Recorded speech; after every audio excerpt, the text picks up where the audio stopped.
किसान आंदोलन है ही नहीं वो। किसान अगर धरने पर बैठ जाता ना तो जो सब्जी खरीद रहे हैं आप, जो अनाज खरीद रहे हैं आप, ये प्रोडक्शन शून्य हो जाता। किसान अगर खेतों को छोड़ के और आंदोलन में चला जाता, खाली पंजाबी में किसान रहते हैं हरियाणा में, और कहीं किसान नहीं है। पंजाब का रकबा कितना है, हरियाणा का रकबा कितना है और यूपी का रकबा कितना है। दिक्कत यह है कि बिचौलियों को परेशानी हो रही है। सारा पैसा ट्रांसफर हो रहा सीधे किसानों के अकाउंट में। अभी इस साल सरकार ने 1975 रुपये पर क्विंटल गेहूं का MSP किया था, उसमें 26 रुपये पर क्विंटल खर्चा आता था। 26 रुपये पर क्विंटल खर्चा आता था, तो मोटा मोटी 1949 रुपये हर एक किसान के अकाउंट में चला गया पर क्विंटल के हिसाब से। अब आप यह समझिए, मैं भी किसान हूँ, खेती कराता हूँ रिटायर्ड होने के बाद। क्या करते हैं भैया, मतलब हम तो रिटायर हो चुके हैं अब। किस विभाग में थे सर? पुलिस से। अच्छा, हाँ, ठीक है।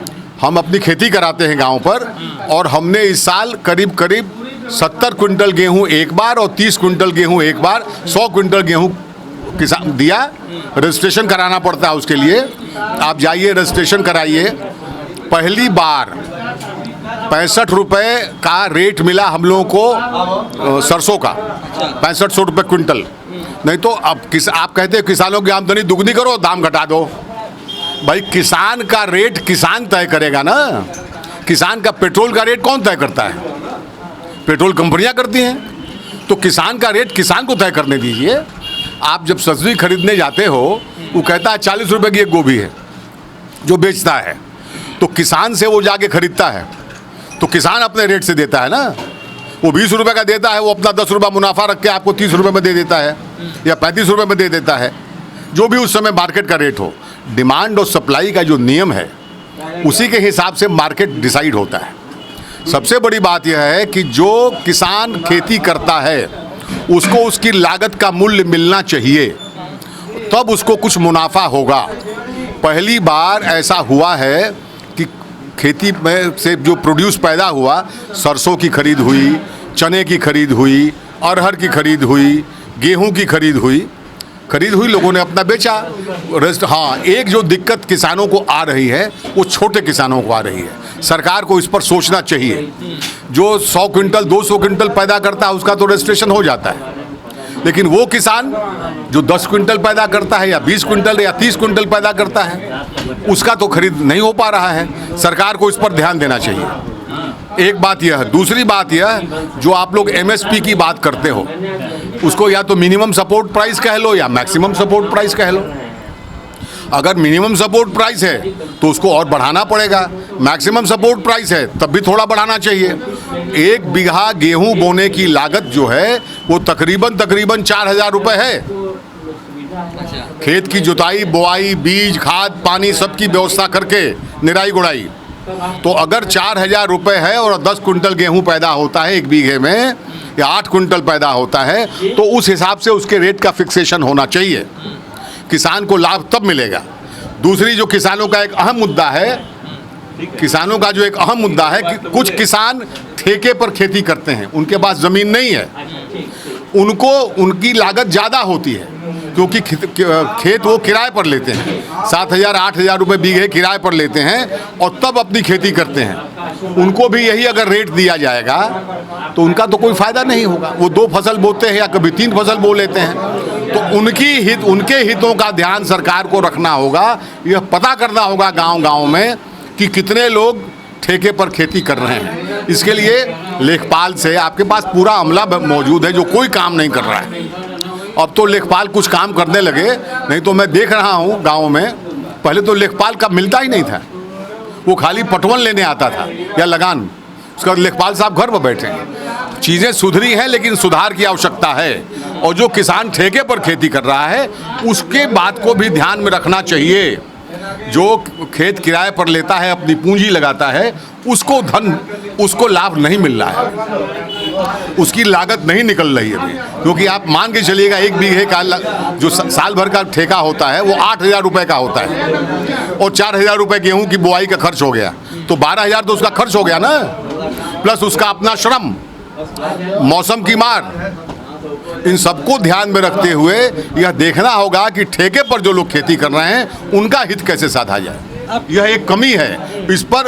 और ऐसा नहीं है कि ठेका आज से चल रहा है। मैं पिछले 50 सालों का रिकॉर्ड बताता हूं आपको, एक गांव का नहीं, हमारे जितने लोग यहाँ बैठे हैं आप सबसे पूछ लीजिए कि जिनके पास 10 बीघा भी खेत है, 5 बीघा भी खेत है, वो खेती नहीं कर रहे हैं। वो शहर में रहते हैं, अपना खेत किराए पर दे देते हैं और जाके एक साल में किराया इकट्ठा कर लेते हैं। कोई अधिया बोआता है, कोई तिहाई बोआता है, कोई ऐसे ठेका दे देता है।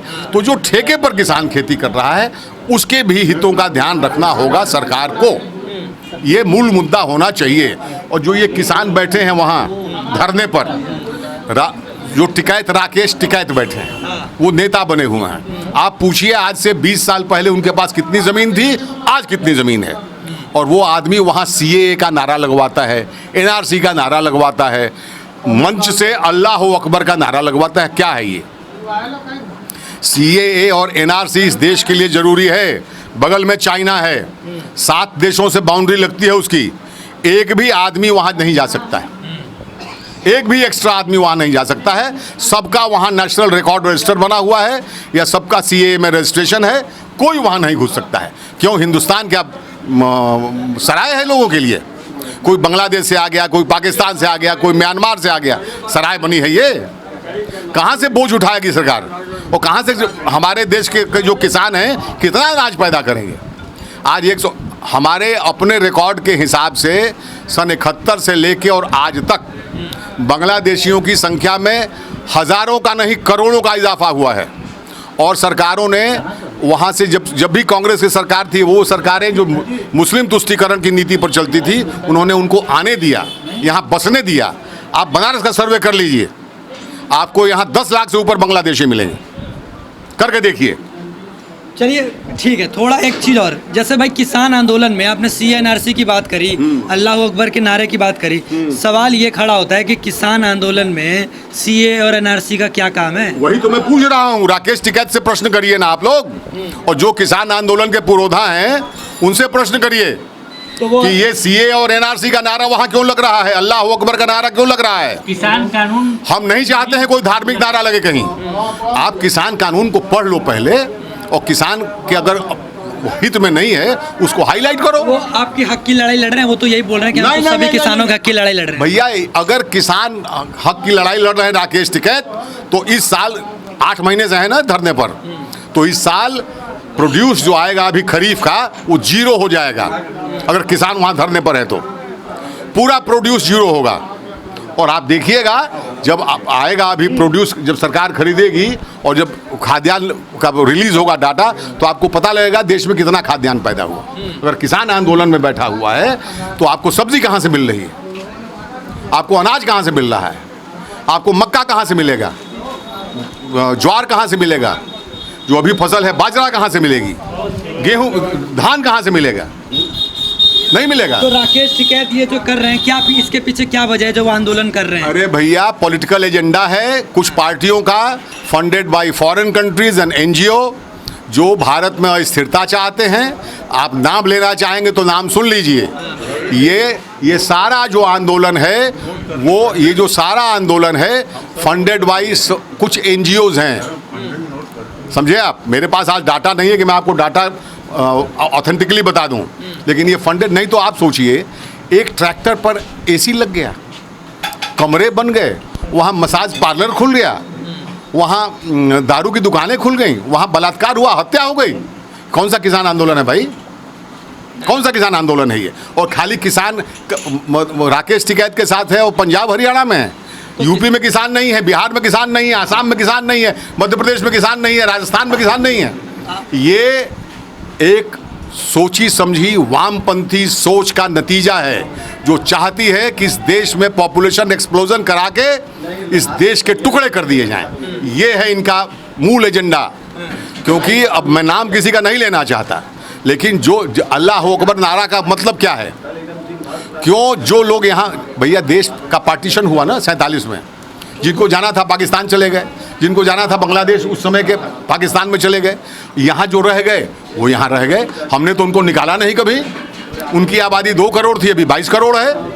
तो आप क्या चाहते हैं वो 60 करोड़ हो जाए? नहीं, वो तो कह रहे हैं कि सेकुलरिज्म की बात है कि भैया कौन सा अल्लाह सेकुलरिज्म? अकबर और हर हर महादेव दोनों नारे लग कौन रहे सा हैं। सेकुलरिज्म? सेकुलरिज्म जानते हो क्या है? ये स्यूडो सेकुलरिज्म है, जिसमें एक धर्म विशेष को बढ़ावा दिया जाता है।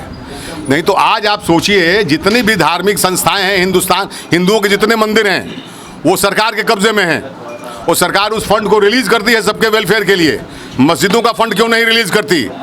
चर्चों का फंड क्यों नहीं रिलीज करती? कि चर्च में पैसा नहीं है, वक्फ बोर्ड के पास संपत्ति नहीं है, उसका किराया कौन खा रहा है?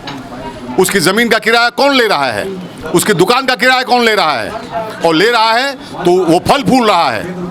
आप एक बात, आप यहाँ से चले जाइए जैतपुरा और मदनपुरा, जितनी मॉडर्न गाड़ियाँ हैं सबका नया ब्रांड आपको मिल जाएगा। और यही रविंद्रपुरी है, और हम लोग भी गाड़ी रखे हैं, 20 साल पुराना मॉडल है हमारे पास। चलिए।